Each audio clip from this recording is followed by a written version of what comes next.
The world of K-pop is no stranger to controversy, but some ideas crosses a line that should never be approached.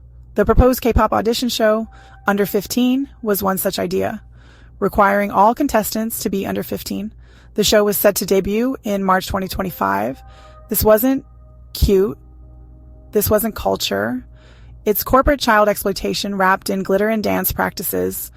Because when you have a reality show casting little girls to be future idols, calling it Under 15, like it's a fashion line, instead of a full-blown perv fest, something is very wrong. Public backlash was swift and severe, recognizing the difference between nurturing young talent and grooming children for a ruthless industry. The cancellation of Under 15 was a necessary course correction for an industry that sometimes loses its way. It affirmed that the innocence and safety of children are not negotiable commodities to be traded for ratings. The show's demise must serve as a permanent reminder of the boundaries that must always be respected. Welcome to K-pop's latest scandal, where capitalism, kids, and creepy marketing collide. But how did we get here? Buckle up, folks. Let's begin.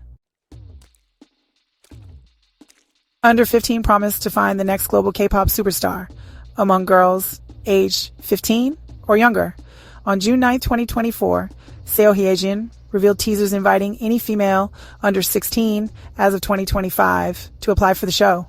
The program was produced by the creators of Miss Trot and Mr. Trot and was set to air in 2025 MBN. MBN is a prominent South Korean TV channel, but the show's real focus was youth, not talent. Featuring 59 contestants, the reality show included children as young as 8. Contestants were pushed to perform adult routines, blurring boundaries, and inviting scrutiny.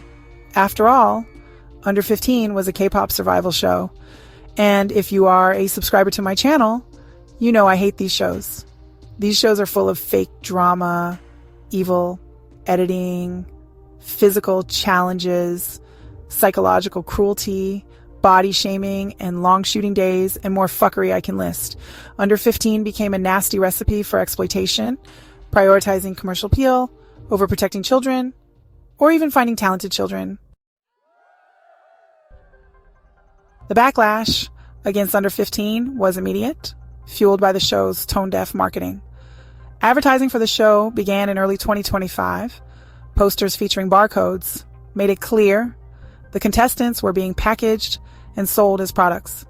This dehumanizing imagery struck a nerve, symbolizing the reduction of children to commodities.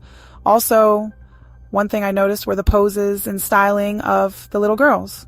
Was this a girl crush or girlfriend concept? Seriously, the windblown hair, the makeup, the very stylized Chloe looks at the camera. WTF was going on here? These are little girls, not grown women. Critics pointed out that the show would force young girls into revealing outfits and suggestive choreography, robbing them of innocence. Yeah, nasty. I'm sorry, not sorry, but the idea of an 8-year-old dancing around in booty shorts and hooker boots isn't right. Neither is little girls singing about being lovesick particularly appealing. Anywho. But the producers push back on the criticisms. They describe the program as a platform for giving young talent a chance to shine on a stage and get advice from high-quality trainers, especially children who hadn't had a chance to prove themselves at K-pop agencies' auditions. They also said that the show would open doors for the contestants. The show providing an avenue for the contestants' breakthrough into the entertainment industry. A lot of people weren't buying it. The criticisms of the show continued, and behind the scenes, leaks hit the internet. The producers responded by announcing they would re-edit the show.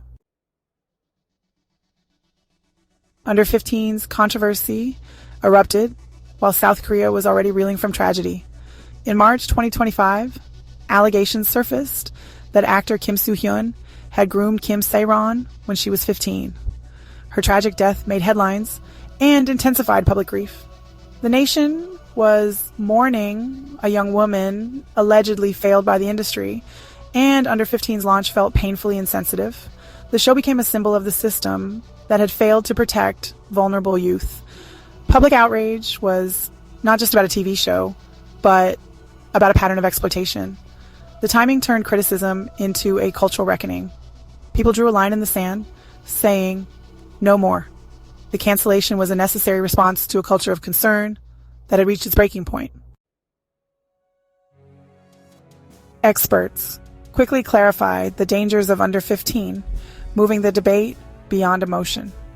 Professor Chu Yun-oh, leader of Kpop studies at San Diego State University, noted that the show's brand was built on age, not talent, highlighting the core issue. Commodifying children is fundamentally different and more alarming than doing so with adults. In a statement on March 28th, the production company for Under 15 announced, after deep consideration, we have decided that it will be best to cancel the scheduled broadcast and focus on protecting the participants and reorganizing the program. The show was canceled immediately. Under 15 was an experiment that should never have been attempted. Yet still, some defend child stardom by citing BOA, Michael Jackson, and Britney Spears, who all began young. But their youth was a characteristic, not the entire marketing concept. Also, child stars throughout history have had some of the most tragic, heartbreaking stories and outcomes. The entertainment industry has tons of examples of child stars suffering through mental illness, addictions, eating disorders, and even early death. Under 15's identity was built entirely around age, making youth the product. The pressures of modern K-pop survival shows, social media scrutiny, public voting, and relentless exposure are far harsher than in past decades. The show's format pitted children against each other in a high-stakes, emotionally draining battle. Unlike organic discovery, Under 15 aimed to mass-produce prodigies, subjecting many to public rejection. This factory-like approach was a dangerous escalation.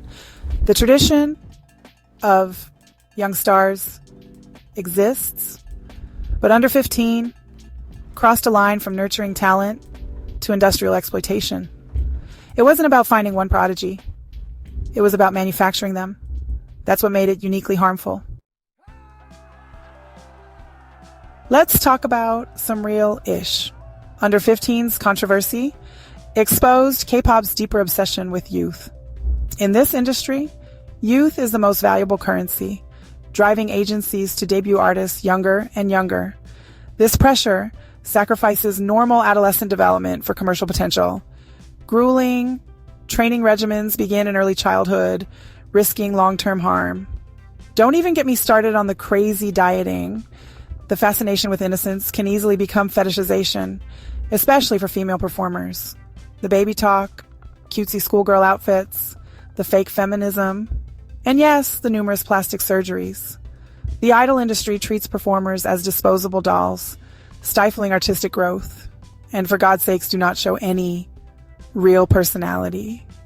A child shouldn't be in this industry, in my opinion. The cancellation of Under 15 was a victory for common sense and decency. Future programs must prioritize protection, ethical oversight, and age-appropriate nurturing of talent.